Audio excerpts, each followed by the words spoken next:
Hey everyone, how's it going? Nice to see all of you here. Thanks so much everyone for tuning in. Whether you're on YouTube or Twitch or tuning in from anywhere else on the internet, welcome. Welcome to the 343 Labs YouTube channel. My name's dolltr. That's up here. And I'm an instructor at 343 Labs, and I'm also a music producer, electronic musician, performer. I'm really excited to be here today with everyone. So if you want to drop into the YouTube chat or the Twitch chat or wherever you are, where you are watching from, we'd love to say hello to you. So yeah, tell us where you're watching from. If you're watching from somewhere, maybe, or maybe you are hopefully watching from home. I know I'm watching from home, so I hope that people are doing the same, staying safe as well. I'm going to type into the chat where I'm watching from. I'm watching from New York. In case anybody else is also watching from New York. 343 Labs, just to put everyone on the same page, is a school that is based in New York, and usually we are active in person. Sometimes we are less active if we are in quarantine, which we are right now. Hello to Tori Grossman. Hi, yeah, totally. Club Couch in Brooklyn. I would love to go to Club Couch. That actually sounds like a really nice club name. Washington, D.C. Welcome, SFS Visuals. Welcome, welcome. Who else is here? Maybe we have people from Brooklyn and D.C. only, I guess. But no, two of the nicest places out there. Buffalo, welcome. Miles Griffin. Usalda, Brooklyn as well. Brooklyn from AKF. Welcome, welcome, everybody.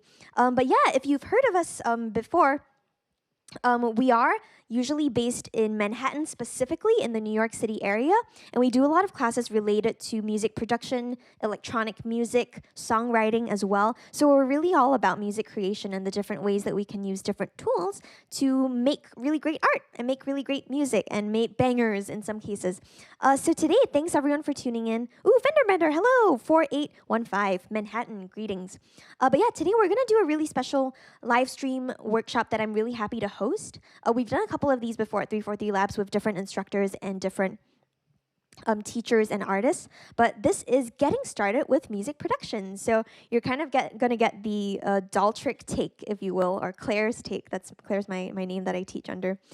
Claire's take on how to get started in music production, which is a little bit different from some of the other instructors, but I think that's really what makes the 343 family so awesome. It's like there's a bunch of us that bring different things to the table and have different ways of thinking about stuff. So I'm really stoked to get to be able to share this with you. So if you have made music in your life before, any kind of music, could be in band, in choir, could be any type of genre, classical, techno, any of that, you can let me know in the chat.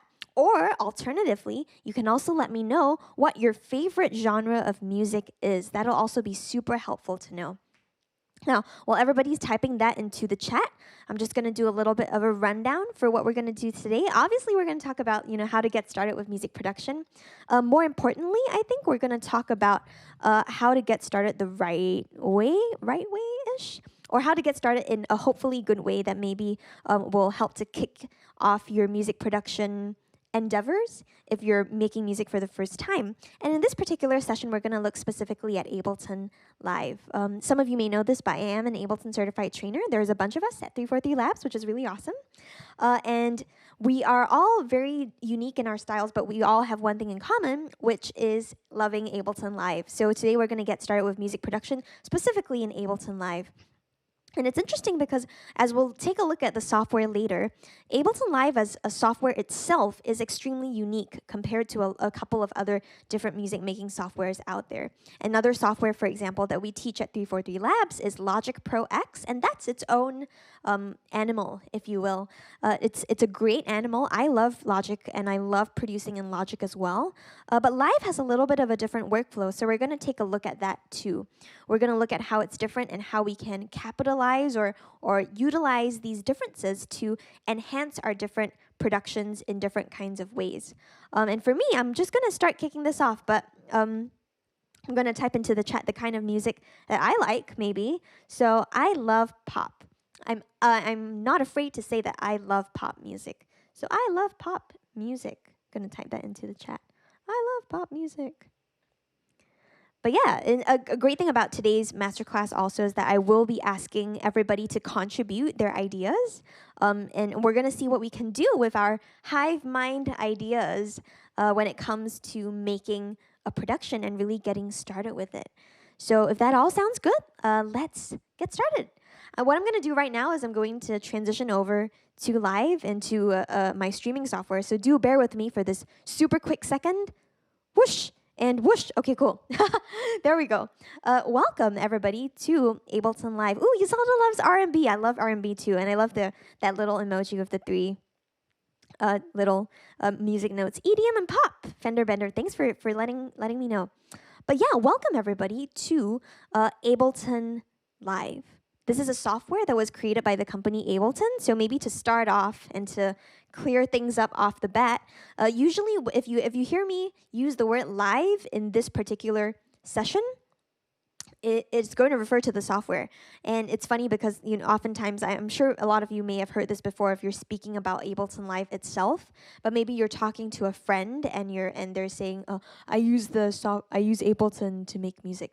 Well, they say that it's a little bit wrong because they're actually kind of saying that they use like the company itself to make music, which I guess is a little bit true because we do use a lot of their products like Push over here that I have as well. But the proper term if we want to use the proper term is I use Ableton Live to make music or Live to make music. So just a little bit of info to share with everybody. Ooh, SFS visuals. In the beginning there was house. Love some good house music too. Frankie Knuckles always makes my day. But yeah, great to know that everyone prefers that. So maybe we'll actually run with that a little bit. We'll start producing a little bit of music that's maybe in the vein of house, but with influences from, say, R&B and pop, if that sounds good with everyone. I want to make sure that we kind of are really aware of what we're interested in and we make music that we like. So that's why I always like starting that off. And also, at any point in time, if anyone has questions, feel free to type that into the chat. Thomas from 343 Labs, shout out to Thomas. Thomas is helping to manage the chat on YouTube. So you can let him know of any questions and we'll highlight the questions and we'll make sure that we come back to it. Or if you're with us watching on Twitch, because I do know some people are also watching on Twitch, you can put questions there too. Oh, hello to Kitchen Sink. Oh, Kitchen Sink. Huh. NYC. Hello from the New York East Village and Flapjack88 at NYC. Welcome to the both of you too. So yes, cool. Oh, it sparkles with me. Huh, that's awesome. So let's see if we can get started. And maybe I'll just start off this entire session today by making sure that we really take care of everyone who's just joined. Let's do a little bit of a tour with Ableton Live. So what we're seeing over here in Live is probably the view that distinguishes it the most from a lot of other music making softwares out there. So like I said, Logic is another popular kind of software. Another software is also Pro Tools, Cubase, Studio One. All of these are really great softwares, but they look a little bit different from Live.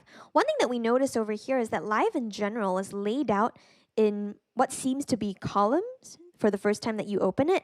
And you can ignore what's over here in green. That's actually my voice that's coming in, so you can kind of see me speaking. Like when I stop speaking, the green meters go down.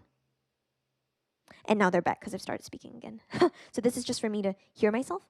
But yes, this view that we see over here is called Session View in Ableton Live. This is Ableton Live's Session View.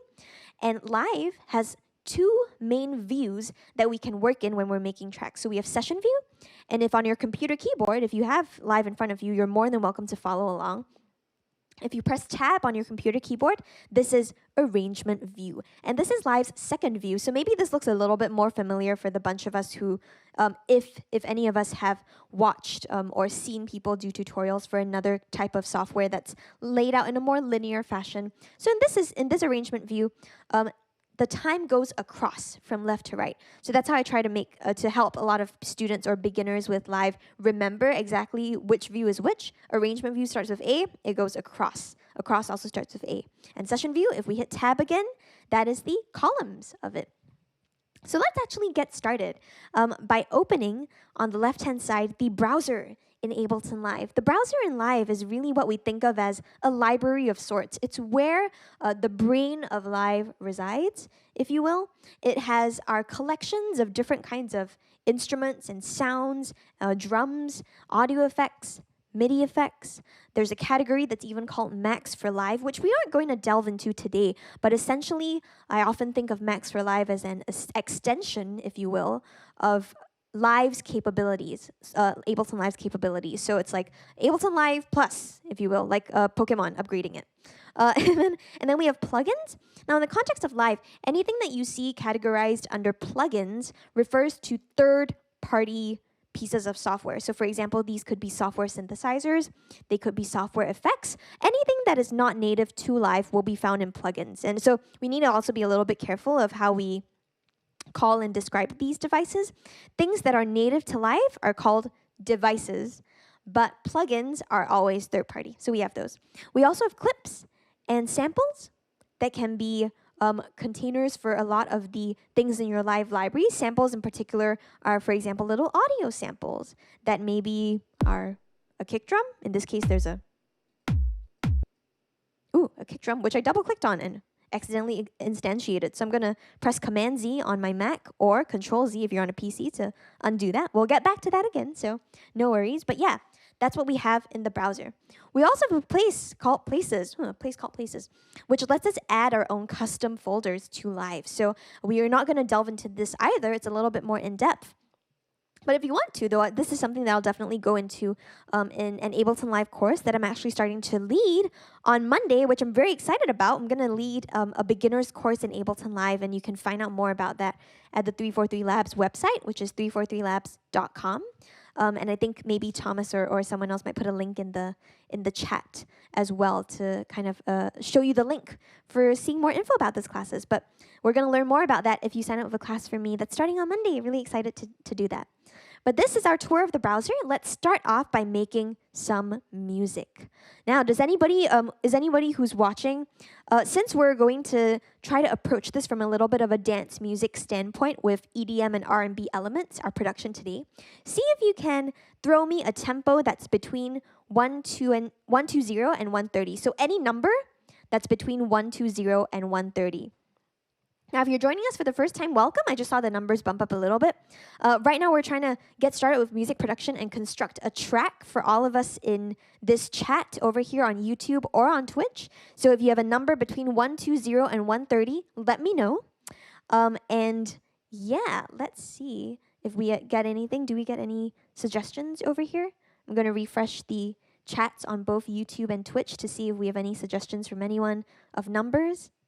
Going to give a couple more seconds for folks to type in their numbers.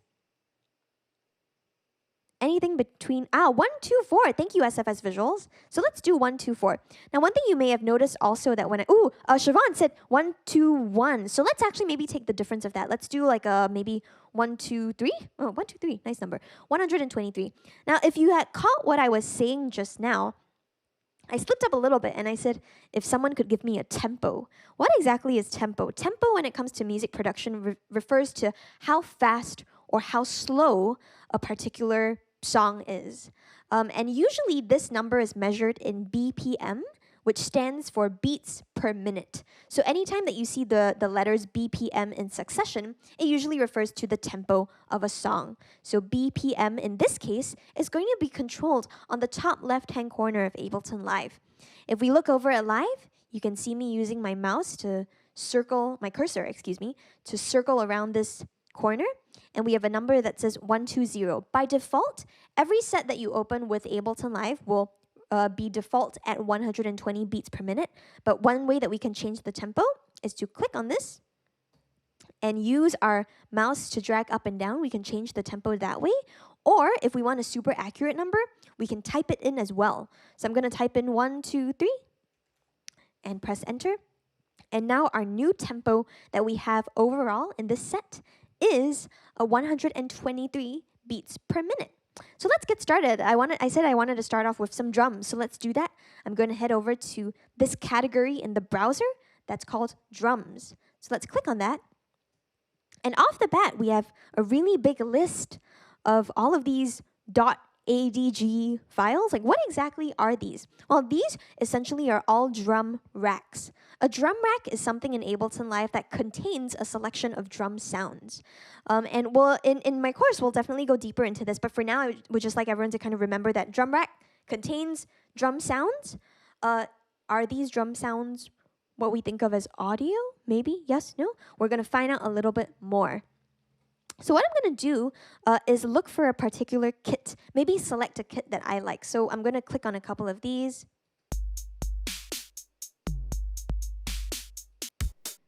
Cool. And you may be hearing them preview.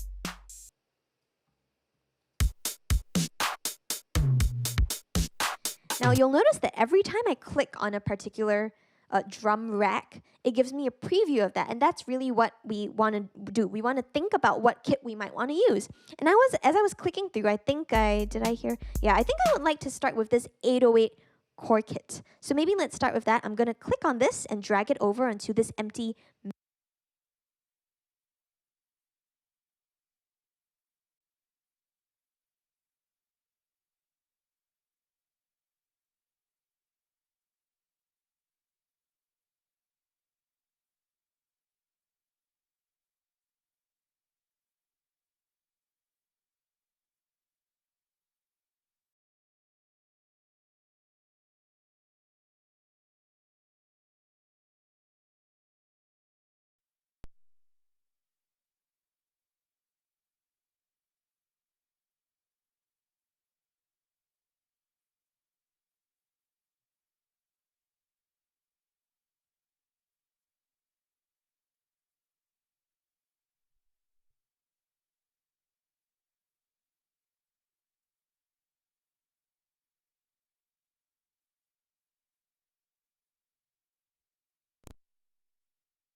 Check. Yes. Thank you everyone for your patience. Troubleshooting. The jobs of a teacher. But thanks everyone for tuning in. So let's keep going with that. We were using a drum kit that we wanted to pull up. Now, what I did, just to recap what happened, is I clicked on a particular drum kit and I just dragged it directly onto this track that's called a Midi track. Midi, M-I-D-I, is not necessarily audio, but it's something that carries information that lets us as producers communicate with our computers and let them know exactly what we would like them to do. So let's see what we can do. Over here, you'll notice that I've also got something laid out underneath my main frame that I'm in. And this little instrument that we have here, well, it's not really little, it's kind of big, but it's an instrument that's called push. And push is really great at interfacing with live itself. It's also a different kind of product that's sold by Ableton and really created by them. And it integrates so well with live. If a lot of you know me from my not actual artist stuff, but from my artist side of myself, which is dolltr, you'll know that I'm a big fan of using push in a lot of my performances, my live shows, my productions, my live production sessions that I do in front of everybody where I make a track in 20 to 30 minutes. I do that pretty often as well. But push is a really great way of being able to control your live set. So let's see if we can use it to maybe help us a little bit with getting started making some kind of beat. So we've got a bunch of sounds over here. I'm going to make sure that this is selected. Push this up.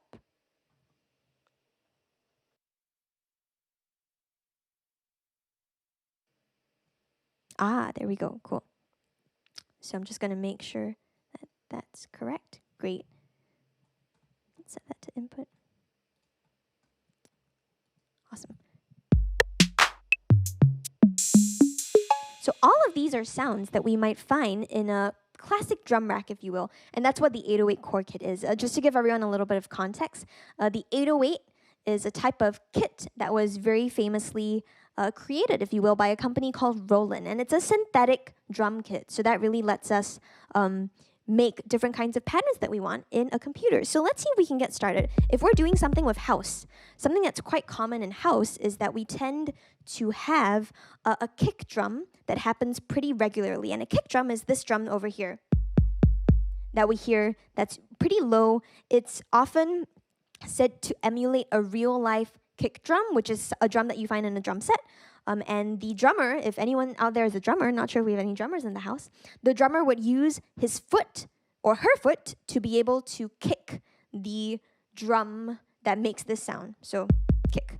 One thing that we can also do from push is that we can adjust how hard or how soft we are pressing this kick. And one thing that I like to do is turn on a feature that's called accent on push.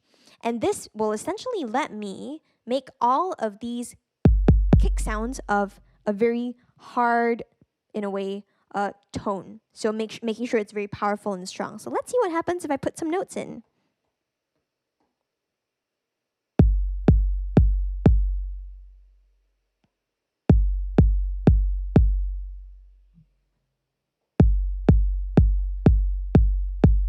There we go. I'm also going to adjust the volume over here in Ableton Live by grabbing this little sideways triangle and dragging it down. So now we have a little bit of a softer in volume type of sound. What's also very common in house beats is something that's called a backbeat. And that's where we have a clap on 2 and 4, the second and fourth beat of a bar. I'm going to illustrate this a little bit by making a copy of this current clip first. So I'm going to duplicate this clip from push. And now you'll notice that if you're following along with me in Ableton Live, there are 2 purple boxes that are the same color as the actual name of the track itself. And in these purple boxes, there is note information in both of these. So really useful to know. Anything that you do on push is immediately reflected in Ableton Live because it's connecting with the software. Now to this second clip that I have, let's put in some claps. So let's first find a clap sound. Oh, there we go. There's our clap sound. Let's put those in over here. And also decrease the volume a little bit. And we'll make another duplicate of this clip. Now we're getting somewhere. So something else that's also extremely common in a lot of house music is what we call an offbeat hi-hat. And oftentimes this is an open hi-hat. So let's find the sound and then we'll talk about it. There we go. So I'm going to temporarily pause the beat for a second. But just to, again, give everybody context, we had a kick that was the first drum sound that we pulled in. Then we had a clap that was the second type of drum sound that emulates a person clapping. This third type of sound that I'm going to introduce for us to get started with producing house or drum beats in general, electronic music beats, is something that's called a hat, a hi-hat. And this is again modeled after something that was built, not built, but is found in a real-life drum kit. There's a set of cymbals called the hi-hats, and you can actually hit them with a drumstick. I have a drumstick over there. And you can either hit them in 2 ways, as open or closed. So you'll notice that the open hat tends to be a little bit longer, and it's also more open in sound. So that's kind of how I like to remember it. And the closed hat is very short, and it's really closed and tight. So that's also how I like to remember a closed hat. What's very common in house music, though, is an offbeat hi-hat. So let's see if we can put that in over here.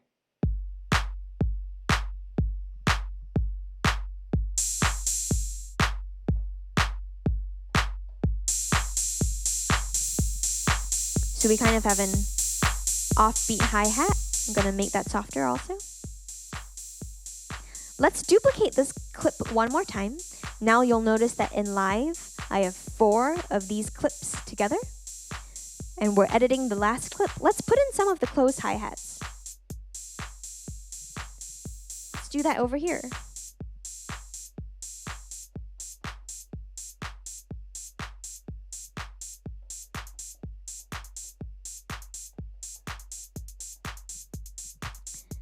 Now you may have noticed that I was actually doing that pretty quickly, and basically anytime that you touch any of these pads on top here on push, that puts in a note.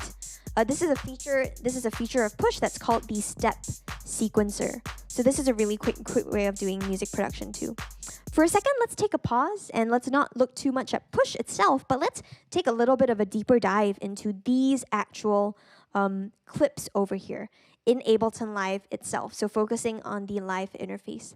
You'll notice that if I were to zoom out here, I can see this full pattern that I actually created just within maybe the last couple of minutes or so.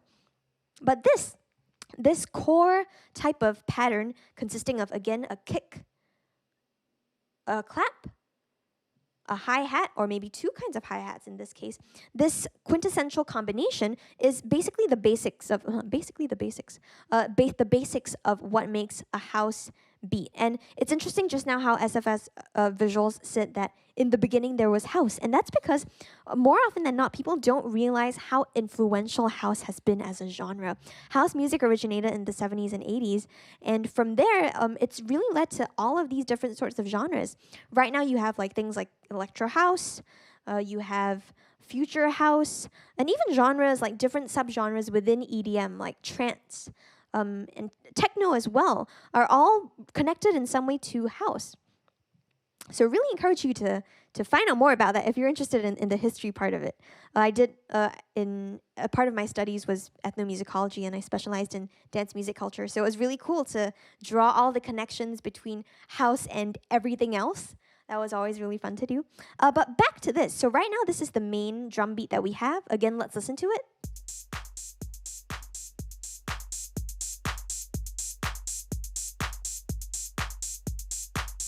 Great. And you'll notice also that when I'm starting and stopping a lot of these sounds in Ableton Live itself, I'm doing so quite quickly. And that's because over here on my computer keyboard, I have a little Bluetooth computer keyboard over here, I'm using the space bar to do this. So you might not be able to see my mouth for a second, but when I press the space bar, I can start what we call transport, which means I can hear music and make sure that clips are playing. I can also stop transport. So start, stop, start, stop. Ooh, excellent. And that's one really great way of being able to quickly start and stop the different patterns that you have in order to hear the things that you've made in Ableton Live. Now, moving on a little bit, I also wanted to talk about something related, and that's these three shapes on top here in Ableton Live. And this is something that's going to kind of carry forward as we start becoming more familiar with music production tools in general. But we have three main shapes that we want to be concerned about when it comes to music production. We have a play button that looks like a sideways triangle. We have a stop button that looks like a square. And we have a record button that looks like a circle. So in general, anytime you see this right pointing sideways triangle, this square and the circle, it'll mean play, stop, and record in those orders. So for example, right now, this sideways green triangle is telling me that this clip in particular is ready to play. So if I press the space bar, it's going to automatically activate. I'm also decreasing the volume so you can hear me a little bit. But let's make a couple of other observations. Over here, I have a square. So if I press this, it means stop. What were to happen if I were to press this circle button over here? Let's see. Ooh. So suddenly we have this part moving over here below. Oh dear, things are moving. But what is this actually? This means that I'm recording some kind of clip into Ableton Live right now. So if I were to maybe tap a couple of things, yeah, I've just recorded something. So let's try to stop that. And now what Live is going to do is show me exactly what I quote-unquote recorded in. So again, the circular buttons in this particular layout in session view are able to do this really quickly for us. And it's something that definitely is worth looking into much more in depth in Ableton Live. It's one thing that I love doing personally with Live as well. What I'm going to do now, though, is stop everything, and I'm going to delete this particular clip that we just recorded. And I wanted to kind of talk a little bit about what we just did. So we created a drum groove. We created some kind of drum pattern. But in a lot of productions, more often than not, the drums aren't the only thing that are present in a music production. Sure, they could be an important part, absolutely, but they're not the one thing. What else do we have? And at this point, I'd like to introduce to everybody what I like to think of as the 4 pillars of music production, and really what defines a production from a song. Like, songs are great. I love songs themselves, but this is really what I feel sets apart a full production or a fuller production from just a song. It's the 4 components of having drums, bass, harmony, and melody. And you'll notice that I said that very slowly because they're all super important to remember. So drums, bass, harmony, and melody. Oftentimes, harmony might also be called chords, so that's something that you could totally do also. So drums, bass, harmony / chords, and melody. Rekamode Harem. Hello, welcome. You are most welcome. We are happy to do this at 343 Labs. But yeah, I hope you're enjoying your time and learning some new stuff also. But drums, bass, harmony / chords, and melody. Let's see if we can make these 4 elements at least in the time that we have today. So first of all, we've got our 808 core kit, which is the drums. It might also be useful to rename this appropriately. And I can do this by right-clicking on the track name and clicking on rename. And I'm going to type in drums and press enter. And now we have a drums track that I have set up right here. What we should probably try to do next is maybe create the second component, which is bass. So let's see if we can create what we think of as a new MIDI instrument. We can do this by clicking Command-T if you're on a Mac, or Command-Shift-T if you're on a Mac, or Control-Shift-T if you're on a PC. Another way that you can do this is via the Create menu, which is over here. And I'm going to choose Insert MIDI Track. Now, right now this MIDI track is empty, but if you recall, one thing that we'll do is we'll load up an instrument. We did that by going into the browser and dragging a drum rack on for the drums. So let's do the same thing for this track that we want to put some bass on. This time we'll go into the sounds category, and lo and behold, there is a category that's called bass. Bass. And now I can listen to some sounds that maybe would be good. Now, as you can see, there are lots of different kinds of sounds over there. It would be so nice if I could somehow search for these sounds and have them show up for me, especially if I'm thinking of certain kinds of sounds like house in general. So let's see if we can search for them in the browser itself. Let's type in house, or at least the beginning of the word house, before my Ableton Live spinning circle of doom kind of lets on. But ooh, we have a couple of options. What's this? Oh dear. Circle of doom again. Ooh, no. A nice housey bass. Ooh. So maybe one of these. Let's do bass housey. And I'm going to drag and drop that on here. I'm also going to rename this track again by right-clicking on it, selecting rename from the context menu, and calling it bass. What I'll do also is maybe try to anticipate myself a little bit, because I know that a lot of things are going to happen super quickly after I put on these parts. Let's create one more MIDI track for the chords or harmony and another MIDI track for the melody. So let's do that over here. Let's do a new MIDI track first. And let's look for some harmony parts. So generally, this is a little bit of a tip from me as Claire, not so much in general, I guess. But one category that I love going to look for chords or harmony sounds is a category that's called Synth Keys. So I'm going to go over there now and maybe see if I can randomly choose a sound that I like. Oh, that's kind of nice. Let's click on that and pull that over. Great. Pulse blend. Ooh, nice. And we'll also rename this by right-clicking on it and calling this harmony. And we'll also pull on one more MIDI track because we need to have our melody. So let's insert one last MIDI track. For melodies in general, I do also have a couple of go-to categories, one of them being synth lead. So let's see if we can find something. So the synth lead as a category is really good for finding particular kinds of sounds that are good for leads. A lead, when we think of a lead in electronic music, it usually refers to a kind of melodic line that's taking the lead. So because of that, the lead sounds are really good for doing that. Let's also find something that we like.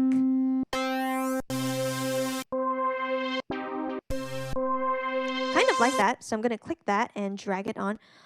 New post, welcome, adorable. Sure, thanks. I hope you find the beat adorable. I do too. I think I made a really cute beat. So yeah, making a cute beat. Let's keep going on with this. So I have my drums, my bass, my harmony, and melody. And I like to share with everybody a technique that I use quite often when I'm sharing about really quick ways of using production. And it's called the extraction technique. It sounds a little bit weird, but it's like extraction. It's funny, I mentioned this to somebody and they were like, extraction, like pore extraction? Like on your like blackheads on your nose? And I was like, yeah, sure, I guess you could think of it like that. But let's see what we can do right now. So one thing as a really quick tip is that music theory is useful to know in music production. We're not going to go too in-depth into music theory today, but I will share with you a little bit of how we can start making some interesting harmony parts using chords and a little bit of music theory, just a tiny bit, not too much. But let's see if we can come over here to the harmony track. Now, again, a really great way of thinking about music theory is thinking of creating chords or a combination of notes playing at the same time that will let us create some kind of harmonic support to be the body of this music production that we're creating. And one great way to do that is from push itself. So you'll notice that when I pressed on the harmony track, push switched over to this view over here. On push itself, this is called note mode. Why is it called note mode? That's because we're able to play notes very much like a piano. I don't know if we have any guitarists or any bassists over here in the chat. If you do play guitar or bass, let me know. That's a C major scale, and we can basically play scales upwards.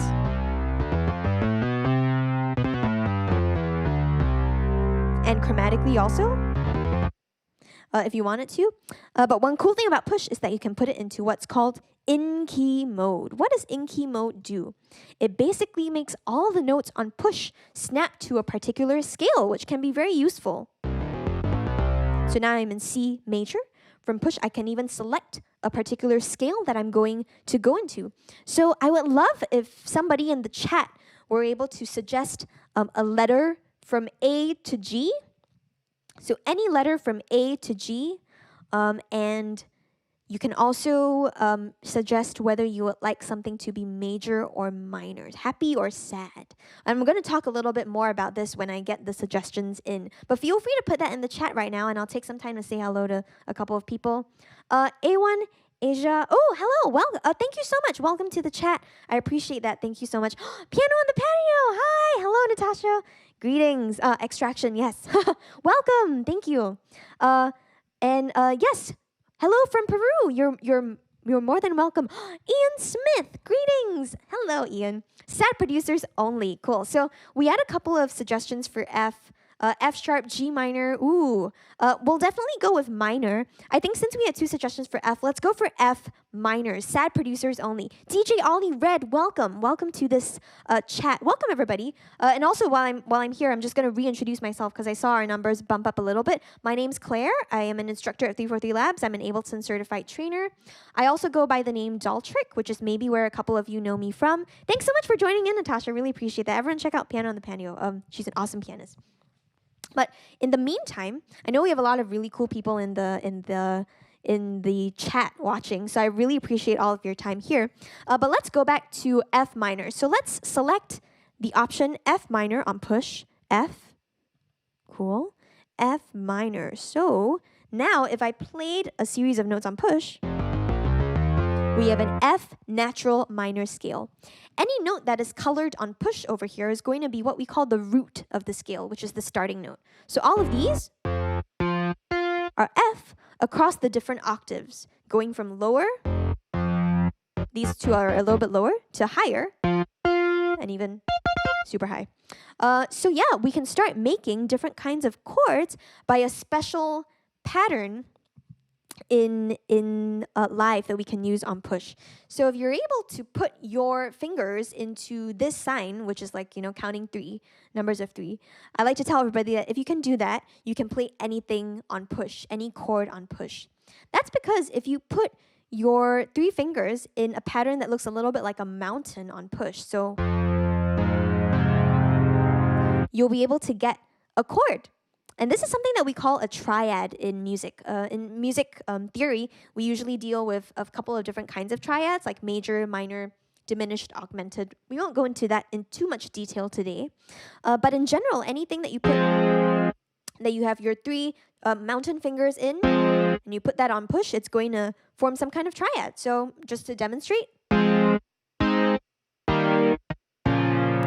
that's an example of 4 different kinds of triads. And in succession, we would call these 4 chords a chord progression. So you can start doing a lot of really interesting chord progressions and sequences of stuff on push itself. So let's see if I can maybe play back my drum beat for a second. Cool. And I'm going to head back over into harmony. And let's see if we can record some things from push. Ooh, interesting. I'm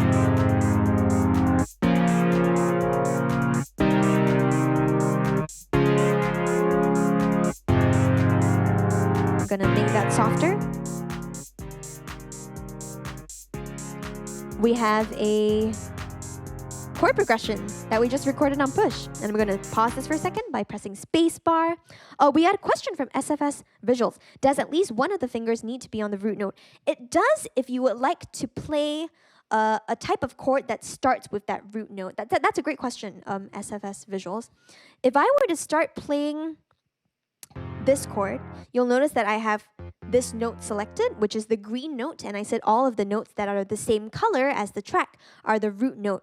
So this note in particular is F. So this triad that I'm playing now, this chord that I'm playing is an F triad. But I could play any kind of triad on this keyboard that's in the, on this instrument, on push, that's in the key of F minor. So if this chord belongs to the scale F minor, it's going to be able to show up and be played here. So just to whet your appetite a little bit. We're not going to go super in depth, but just to whet everybody's appetite, this is going to be an F minor triad, and then we have a triad that starts on G, and then a triad that starts on A flat, and then we have a triad that starts on B flat.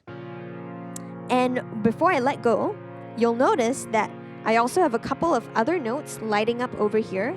And that's because some of these notes are actually the same notes. So the reason why I was asking just now if there were any guitar or bass players in the chat is because the layout is pretty similar to guitar. You get a lot of really neat patterns that you can identify. So here is the B flat triad.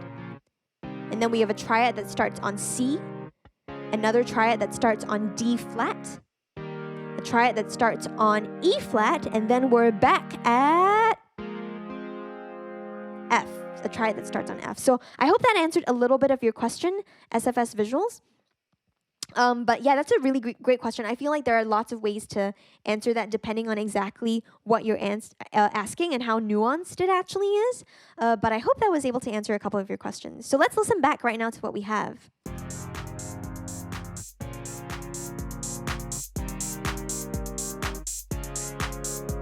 Cool. One thing you might notice also is that because I was playing that, my timing wasn't exactly super perfect.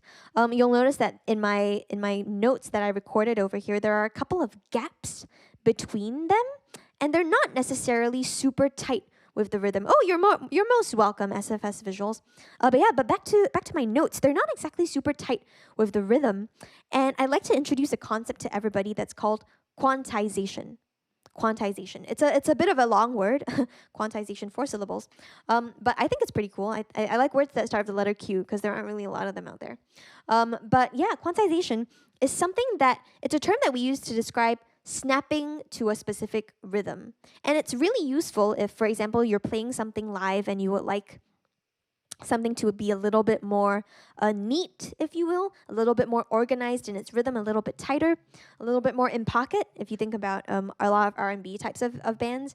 But yeah, let's see if we can quantize this a little bit. So what I'm going to do is I'm going to select all of my notes in this particular clip by clicking anywhere inside this editor section that contains all the notes and dragging over all of these notes. Once I've done that, I'm going to go over into my edit menu to access something that's called Quantize Settings. Now, Quantize Settings will have this little pop-up menu show up, which will let me then control how much I am snapping something to. So again, remember, quantization refers to how much we're snapping something to a particular grid, a particular rhythmic division in time. If you have used other DAWs before, this might be familiar to you. But let's say, let's try to quantize this. Now, let's stick to 16th notes, and we'll press OK, and we'll watch a couple of these notes snap to a little and move a little bit in time. Ooh, yeah, and very subtly, a couple of them did shift a little, but now we'll notice that they line up exactly with where I actually wanted to play them. So that's always super useful. One thing that is happening, though, is that we do have a little bit of a gap between each of these. So I'm going to press a little feature over here on the left in this side box, that, if you will, that's called legato. Legato is a word that comes from the Italian classical music tradition, and it means smoothly. So for example, if I were to sing something back to you right now, da da da da da da da. Obviously, that was Mary Had a Little Lamb. Da da da is very smooth, so that's something that it's legato. Something that is not legato is da da da da da da da. So that's not smooth. It's a little bit spaced out in between. But let's see what happens if we press legato. So you'll notice what legato did is it stretched out all those notes so that it made sure that every time I have a chord that has a combination of notes, it's continuing all the way until the beginning of the next chord. So let's listen back now.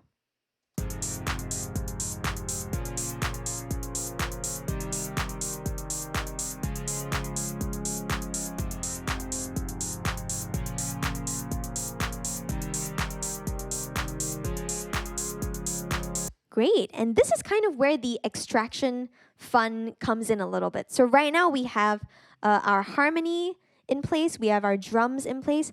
Let's see if we can maybe extract some bass and melody from this. So what I'm going to do is make a copy of this harmony clip by right-clicking on it and selecting copy. And in this bass empty clip slot right here, I'm going to paste it by right-clicking and selecting paste. Now in the bass track, over here, I end up having some kind of also a harmony thing. Let's listen back and see how this sounds. I'm not sure how it's going to sound, but we'll see.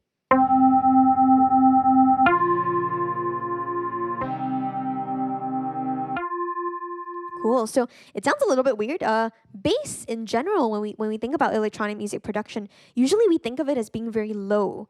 When we describe something as being very bassy, it means it's usually very abundant in low frequencies. And this seems a little bit too high to be a bass. So let's see if we can maybe make a couple of edits to it. Usually when we think of bass, also, we usually think of a concept called bassline. And that means a single line that has one note at a time as opposed to multiple notes at a time in chords. So let's see if we can get rid of a couple of these notes. And in this case, I want to get rid of all of these extra top notes. So I'm going to drag over them and delete them for each of these chords. So now let's see what we have in the bass clip.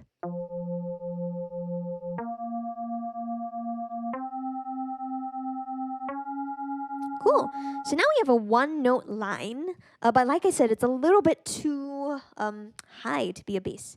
So let's see if we can work a little bit of our Ableton Live magics. Let's select all of these notes over here, and I'm going to share with everybody one of my favorite shortcuts when it comes to MIDI editing. It's Shift and the down arrow on your computer keyboard. So Shift and the down arrow, let's see what this does. And I'm going to press play now. Ooh. Nice. Let's try that one more time. Ooh, very low. That's kind of nice. Let's combine it with harmony.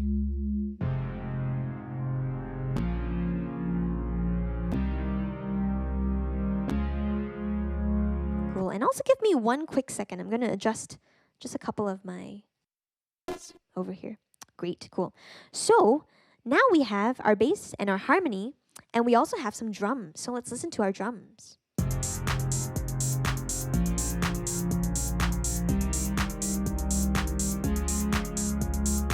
Very cool. So we have 3 out of the 4 parts of a music production. Now, it might be nice. One thing that I do like about this is that, you know, we're starting to go somewhere. Obviously, that's great. But the bass seems like it's a little bit too static. It would be nice to maybe have a little bit more movement. So this is like a second technique of the extraction method. The first of them is you extract the note itself, and then you can start working a little bit more of your own creativity to it. So for example, maybe in this case, I would like to make all of these notes shorter, less held out. Maybe I want to give them a different type of pattern. So I'm going to select all of these notes by clicking and dragging across all of them, and I'm going to make them a little bit shorter. So let's listen back now to our bass.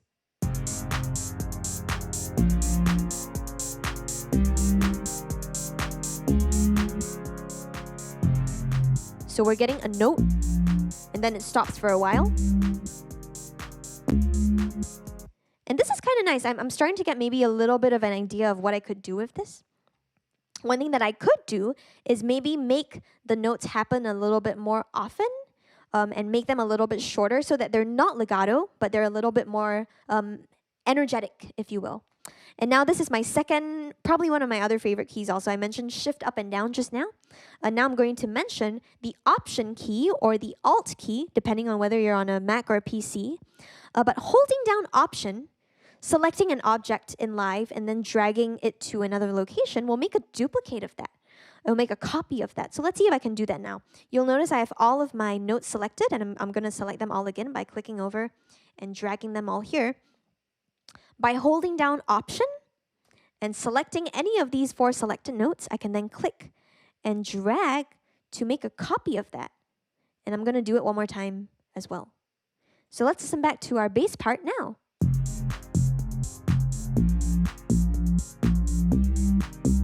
Cool. I'm kind of feeling this. Maybe even a little bit shorter. So I'll select all of my notes. Make them shorter. And let's change the volumes a little bit.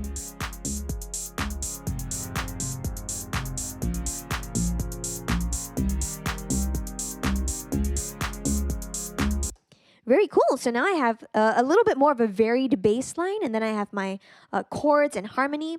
Then I have my drums. So what we're missing now is the melody. And let's do a little bit of extraction again.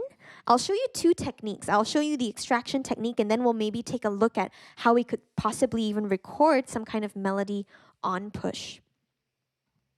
So let's make a copy of the harmony clip again by right-clicking, selecting copy, and pasting it over here. And now we've got this on the melody track. I'm going to solo this melody track over here by pressing on this S button. And to solo something in music production is to only hear that particular track. So let's do that. And now let's listen. Ooh, I apologize. That was extremely loud. Cool. So similar to melody and bass are actually a little bit similar. Usually melody, we also think of it as just being one particular line. So same thing that we want to do here. Let's see if we can maybe take away a couple of notes. But instead of taking away the top notes, let's see what happens if I take away maybe the bottom notes. So let's take away the bottom notes of all of these. Take away the bottom notes. And let's listen back to what we have.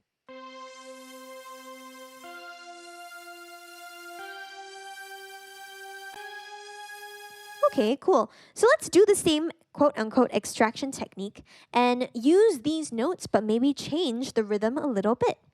So what I'm going to do is, in addition to clicking on a note and changing its length from the back, you can also do so from the front. So I'm going to do that in this case. And maybe let's listen back to the melody. Maybe I'll edit this on the fly so that you can hear exactly what's going on. Oh, we had a question from DJ Hollywood. Yes, thank you, Thomas, for answering that. Yes, the stream will be available for replay after this. So you can come back to this at any time that you want to. But cool, actually, maybe I'll make that start here. Cool. Maybe change a couple of the lengths of these notes by selecting all of them.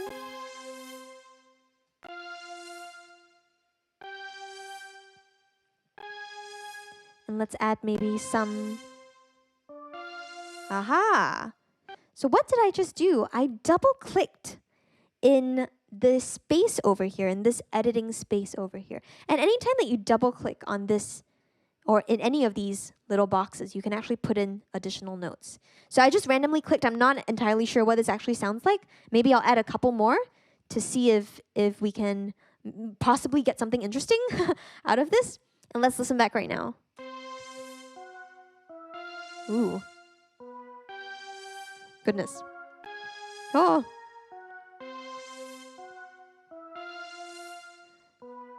Let's maybe shift a couple of these around.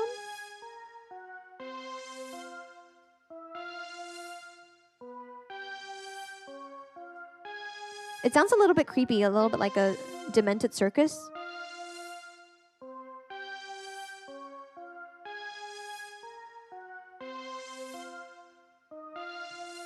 Nice. Demented circus.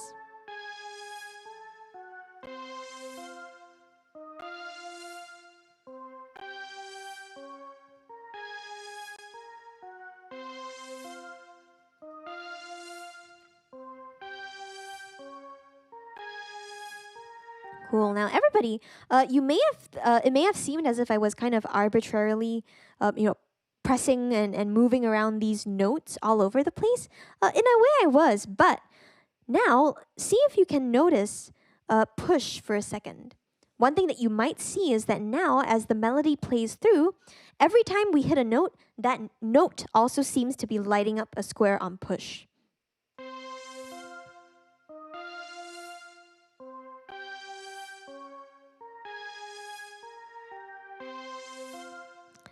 Why did I draw your attention to this?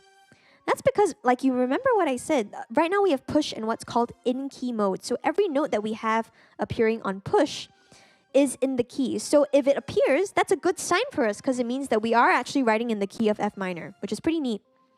So that's a great way to cross-check this. And let's unsolo this and listen to everything in context.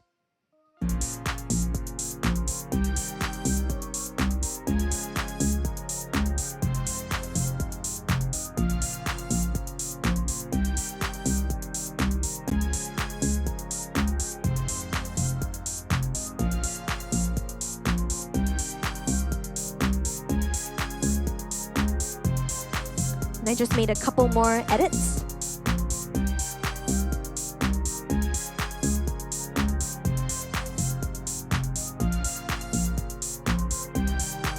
Great. Cool. Now, one thing that I might want to do is maybe do a little bit of quote-unquote housekeeping, if you will. One thing that I was consistently bothered by, just because this was me, was I noticed that my clips, all of these little boxes that are called clips, like I mentioned a little bit earlier on, clips slots and clips that we play with in Session View in Ableton Live. But these clips don't correspond to their track colors, and it's driving me nuts. So I'd like to share with you a feature that came out in Ableton Live 10, which is something that allows you to change the colors of your clips according to the color of your track. So what I'm going to do now is I'm going to select my bass track. I'm going to right-click on it and choose Assign Track Color to Clips. Hoo-hoo! And now I'm going to do the same for my melody, Assign Track Color to Clips. And now all of the clips in each of these tracks is appropriately colored. And that gives me so much less anxiety. It's a little bit of like an OCD kind of thing, I guess. But regardless, now we are a little bit more organized, which is great for us. One thing that we can also think about is we can play these clips in a way in a different order. What I'm going to do is go back to our friend, the square button, out of many other square buttons in Ableton Live. But the square button in the track that's all the way to the right, that's called Master, is going to let you stop all of these different kinds of sounds. And let's see if we can do a little bit of maybe even more. What should we do? Let's make a couple more variations of this. So what I'm going to do is make a copy of this clip. And I'm going to do that by holding down Option and dragging. Remember, Option was our other friend that could let us do a lot of really cool stuff.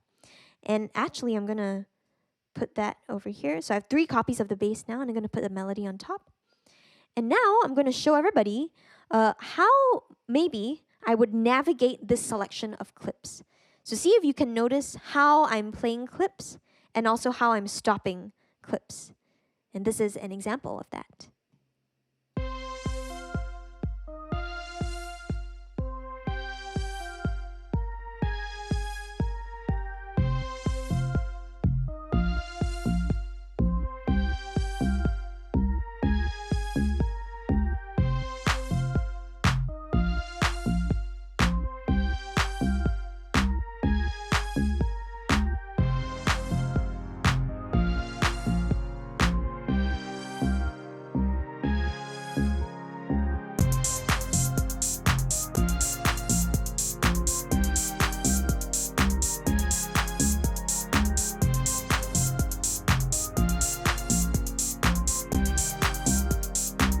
Cool. So prematurely ended that, but wanted to illustrate that through using our friends, the circle, the square, and the triangle buttons, we can play clips in session view in Ableton Live in really any combination that we want. If I wanted to, I could have started with this bottom drum clip and then gone backwards and then started playing the bass. And then I could have stopped all of these and kind of just hung out for a bit before even launching the clip over here for harmony. So Live is really very flexible with this, and because of this really great feature of session view that not a lot of other digital audio workstations have, DAWs, softwares for making music, it really distinguishes Ableton Live from a lot of those other DAWs, and it gives you so many other creative opportunities to be able to expand your creativity, expand your horizons, experiment in a lot of different ways. And very quickly, we were able to put together the drums, the bass, the harmony, the melody, the four main parts of a production. Let's maybe see if we can do a couple of things more before I go into some Q&A. So the first thing that I like to maybe bring up to a couple of folks is that we do have a category over here that I briefly touched on just now that's called audio effects. Now, audio effects in Ableton Live are native devices to the program itself, but they let us do some interesting things to affect the particular sounds that we have in Live. So I'm going to just share maybe two of these effects that I particularly enjoy. One of them is called chorus. So let's drag an instance of chorus onto our bass part. I'm going to solo the bass now, and we'll listen to it.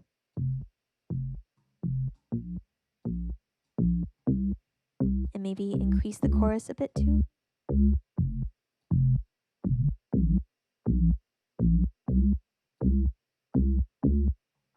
Here's before chorus. And here's after chorus.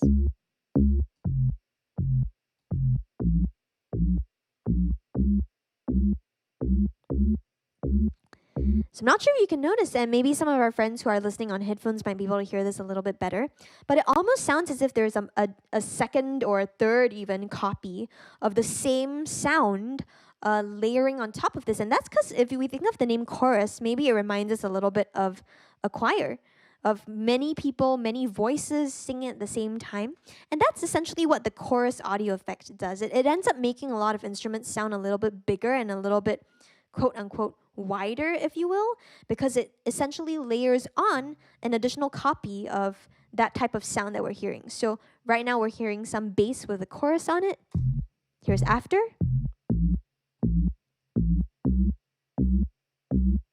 And here's before. A little bit cleaner, a little bit more tame, if you will. But I kind of like it a little bit edgier. So great, let's keep it that way. Let's keep the bass as it is with the chorus on it. And I'd like to introduce another audio effect that's called, if I can find it, reverb. And I'm going to put reverb on the melody. So I'm going to click on reverb from my browser and drag it onto melody. And let's see now what we have. Let's solo the melody and play it back.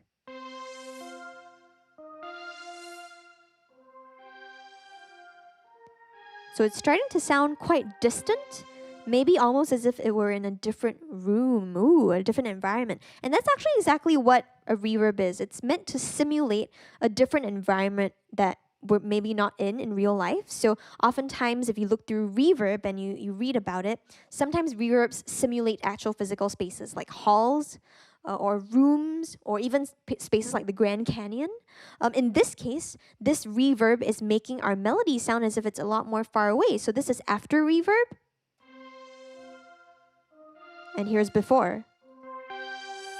It's a little bit closer to us and a little bit more far away. But I do like this as well. And I'm also going to maybe bring the volume up a little bit. And let's listen to it in context with everything else.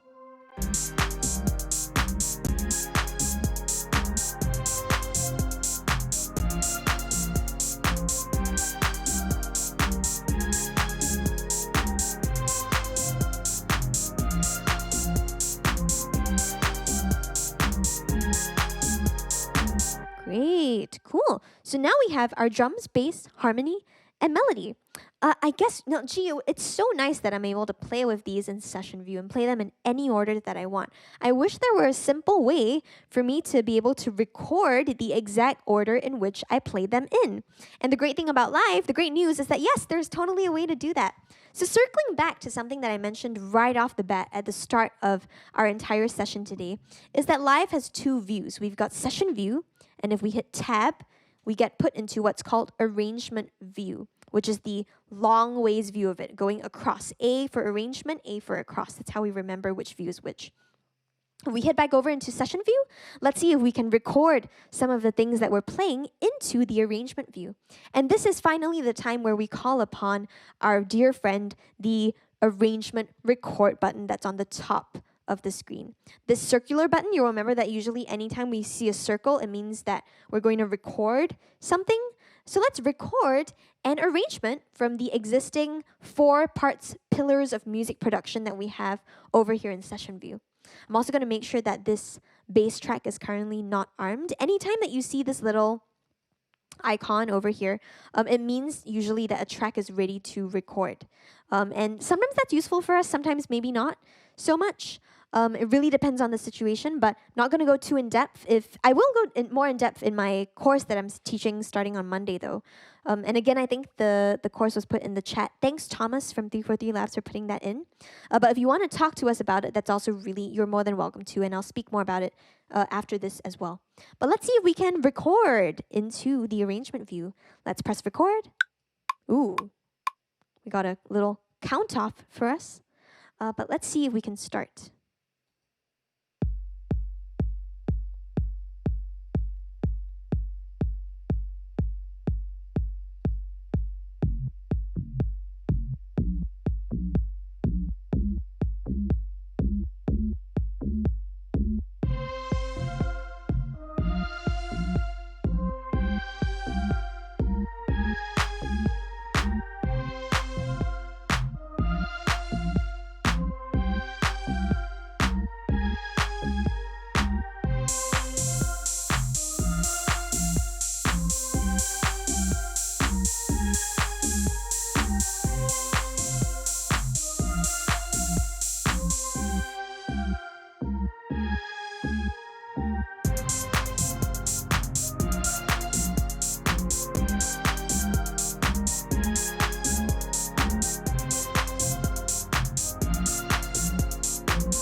Cool, so that seemed like a pretty okay arrangement. I'm going to press spacebar to stop recording and press tab again to see what has happened. Woo, now there is information here, amazing.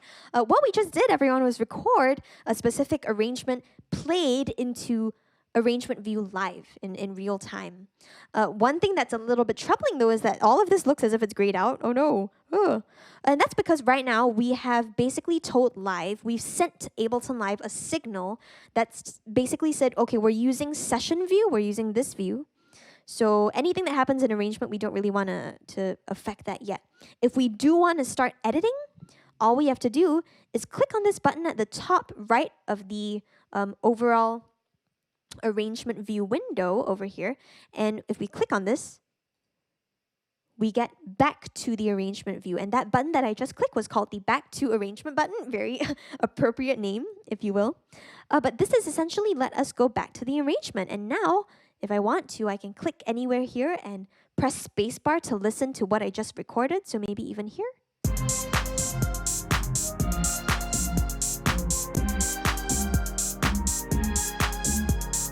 I can even make copies with the option click and drag method that I shared with everyone.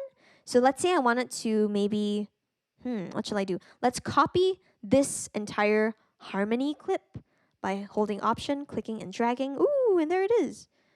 There it is. So now if I were to come over here and play from there, we have the harmony chords keep going on. And we can even select a corner and maybe even drag to a place that we would rather have it end, such as over there. And that itself, if we take a look at the time in Ableton Live, we just made a 1.5 minute, a track that's longer than 1.5 minutes with 4 tracks, the 4 pillars of electronic music production in general, that's really able to bring us forward in our music making journeys. This is a great start, everyone. And on that note, I kind of just wanted to do a little bit of, a summary of what we did. We started off with a new live set, a new Ableton live set that was originally completely empty in session view. And we started talking about the 4 main components of, or at least Claire's 4 main components of a lot of productions. And as a side note, the reason why I often introduce these as the 4 main pillars is because if you listen to a lot of music, and maybe this is a challenge for everyone today, go home and pick your favorite song to listen to, or your favorite song or track by an artist, and see if you can hear the drums, so anything percussive, the bass, anything really low, supporting that low frequency, the harmony, which refers to the chords of the sound that really is the body of the sound, and the melody, which is the top line that's a little bit higher and almost usually soaring over everything else. And very oftentimes the melody is carried by an instrument that's higher in pitch, that sounds a little bit higher, or a vocalist. So for example, if anyone here listens to my music, oftentimes the melody is one that I sing. So I sing the main melody itself. We've come here, and then we started working out the different parts that we can put into these different pillars. We used a little bit of push to help us with that, but we also looked at the MIDI note editors in here that we could start, clicking around with different types of notes, making sure that we have the right rhythms selected, the right lengths of notes as well, the right note content that fits in the key of F minor, because F minor was the key that we selected together at the start, and something that's appropriate-ish for the house genre. And hopefully it was a little tiny bits of EDM and R&B with the specific, maybe the sounds or the patterns that I selected, perhaps. Or next time, if the next stream, I'll try to make sure that I put in a little bit more of an R&B and EDM essence into this. But we also then looked into audio effects, the start of looking into devices in live that can help us change how our sounds sound even more. And in particular, we looked into 2 examples of audio effects. We looked at chorus and reverb, and if you look here, there are tons of audio effects in Ableton Live that you can browse through and find out more information about as well. But those are just 2 examples of audio effects that you can use to enhance the way your selection of sounds ends up sounding in your arrangement. We then looked at how we can transfer that over into a proper linear timeline in the arrangement view, which we access by pressing tab on our computer keyboards and basically looking at it from left to right. We have the start of our track over here, and it documents sequentially in chronological order exactly what we were doing whenever we opted to play a certain clip or push a certain play button in session view, then bringing it over into arrangement view.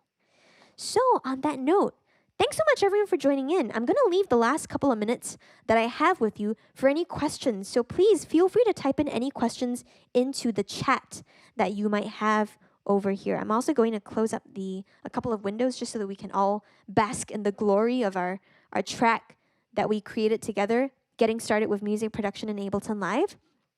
But yeah, please let me know if you have any questions. I'm also going to grab a quick drink of water while people are typing that in. So, some ASMR. Ooh.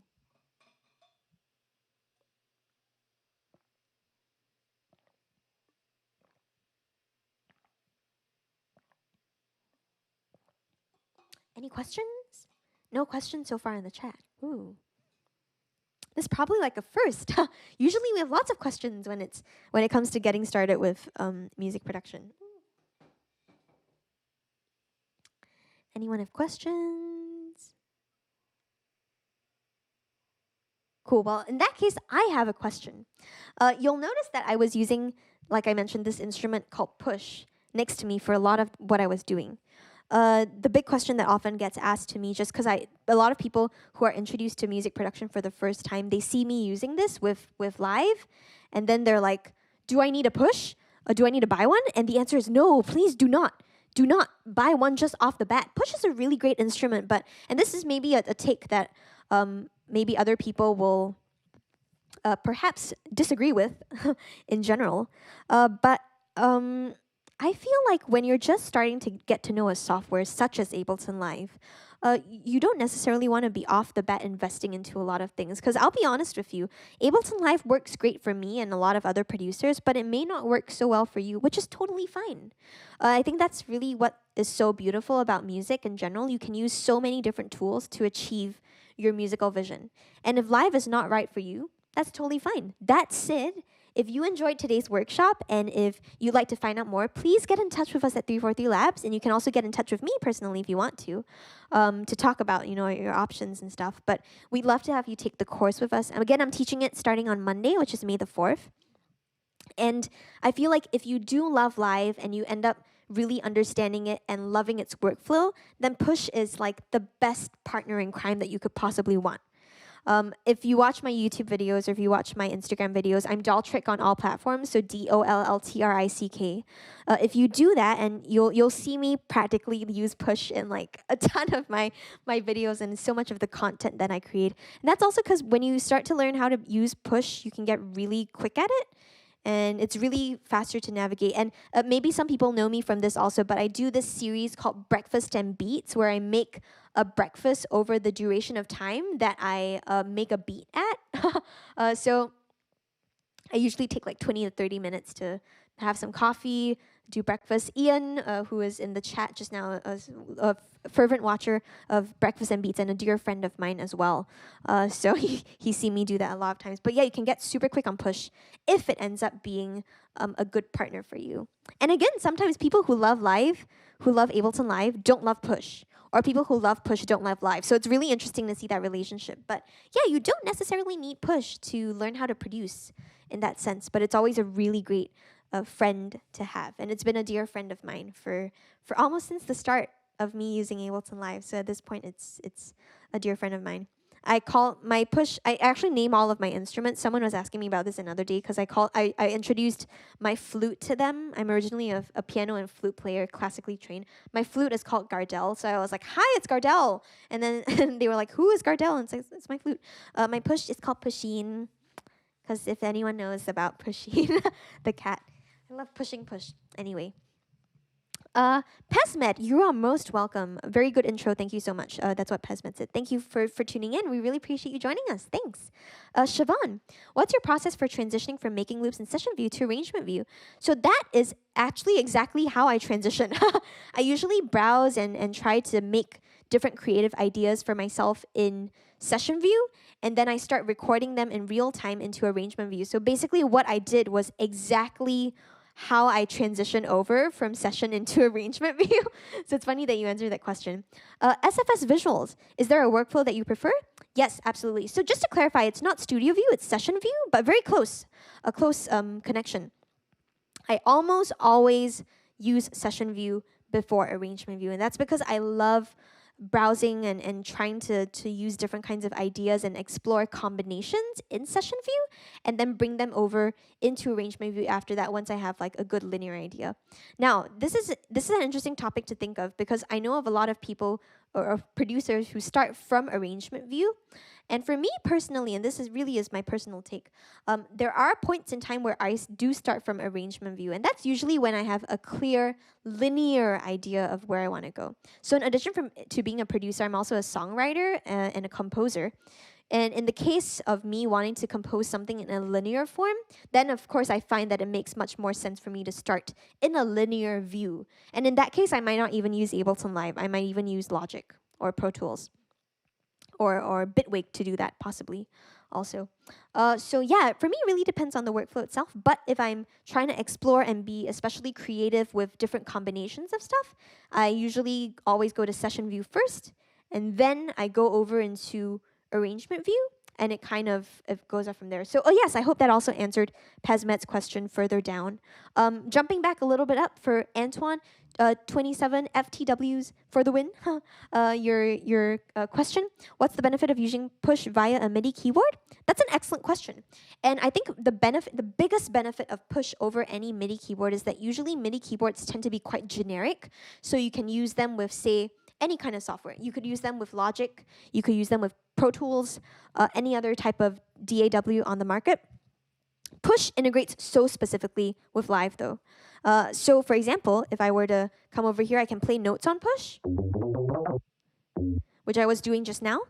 If I wanted to, I could also switch out from note mode on push into another mode that's called session mode. And this lets me pick all of these clips. So now we see how on push, if we remember, in session view in Ableton Live, I have the exact same clips that I have here in session mode on push. So if I wanted to, I could even control session view from here. So that's a really great part about push itself that I love very much. Ian, big heart. Thanks so much for tuning in, Ian. SFS visuals. Does push take away from someone needing to learn basic music theory? Great. That's a great question. Absolutely not.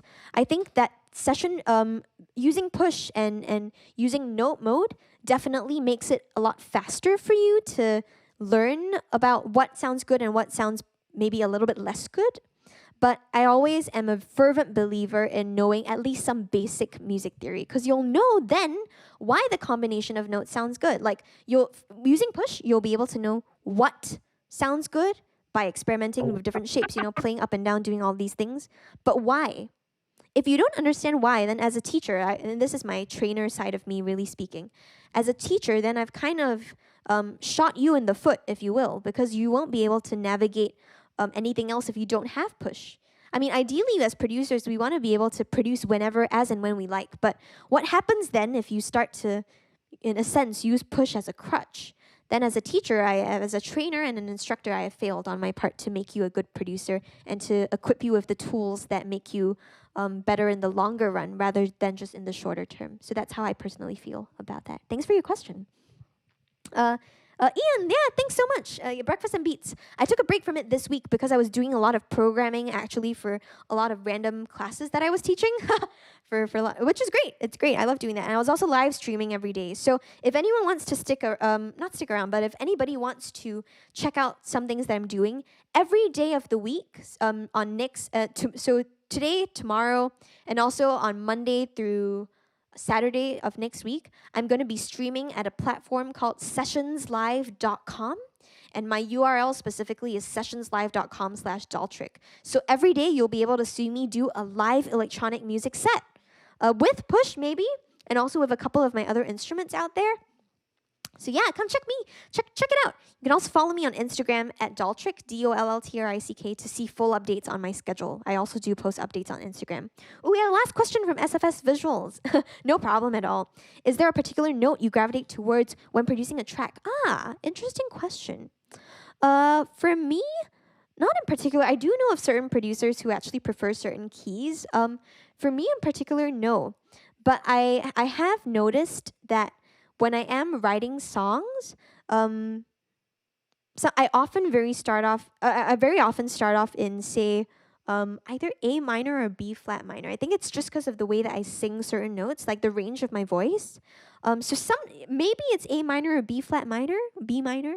But otherwise, I don't really consciously notice that. But I'll see if I can make a couple of observations with the next few tunes that I make, and maybe I'll let you know the next time that I see you. But thanks for your questions, and thanks everyone for tuning in. I'm gonna just quickly go back over here. I apologize for the quick skip, but yeah, thanks so much everyone for joining in for this Getting Started with Music Production Masterclass. I really appreciate everyone sticking through all the way until the end, and for all of the great questions that came through. thanks so much for spending the last 90 minutes with us. We really appreciate that. And again, if you have any questions about anything, please let us know and get in touch with us, especially if you'd like to learn from me. My class is starting on the 4th of May, which is going to be Monday, and it's going to be 6:15 to 8 p.m. Eastern Time on Mondays, Wednesdays, and Fridays for the next 4 weeks. So it's going to be a 12-session long class. And if you'd like more information, you can head over to 343labs.com. Thomas from 343 Labs has put that in the chat. You can see that link for us. And yeah, feel free to hit us up. Check us out on social media. If you hit up 343 Labs, they are at 343 Labs on pretty much every social media platform, also on YouTube, on Facebook, on Twitter, and on, actually, I'm not sure if we do have Twitter, but we are on Instagram. On Instagram, we're at 343 Labs too, and you can tag us if you enjoyed this particular session. I'm dolltr everywhere, so it's DOLLTR !CK, unless it's a handle like on social media, then it's TRICK. But yeah, I love performing. If you want to see me tomorrow at 6 p.m. Eastern Time on sessionslive.com/dolltr, I'll be doing a live set over there. I'm just going to check out the key comments again. Thank you for yeah, sure. You're more than welcome, Siobhan. I think one thing that I really try to do consciously as a teacher and an instructor is to make sure things are accessible. As a side note, one thing that I do quite often is I work with young kids as well, and more often than not, these kids don't necessarily have the greatest accessibility to learning different parts of music production, and not all of them are, in a way, privy to music terms like key and scale and all of these different types of things. So I try to break it down and make it not so intimidating, because I think one of the biggest things I don't want to do is make it seem as if like music production is only accessible from people who know a lot of knowledge, because that's obviously not the case. Like, we don't have to be professors to make a beat. We just have to be really hardworking and really persistent about it. And honestly, I feel that that's most of it for me. Like, people have said like, how do you get so good at it? And I still don't think I'm good at it, but I do think that I work very consistently at it. So maybe that's the last piece of encouragement that I can give to everyone. It's like, if you work consistently and if you're really passionate about what you do, you can do anything. You can make a beat on push. You can make a beat not on push if you don't want to. And you can pretty much do anything that you want to. So thank you so much, SFS Visuals. Really appreciate that. Kevin Aguilar was asking, play your clip one more time, please. Sure. I'll play you the music as maybe like a fade out as we go and venture into this. So this was our music that we made together.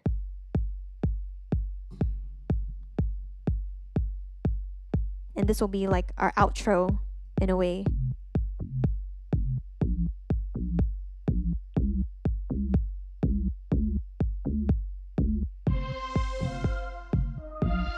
That was our melody with our drums. And what's coming up next? Oh, we also had our bass, that low bass. More drums, our open hi-hat.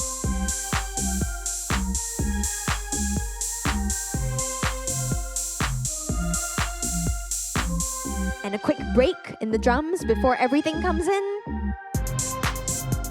Now we have all 4 parts of our production.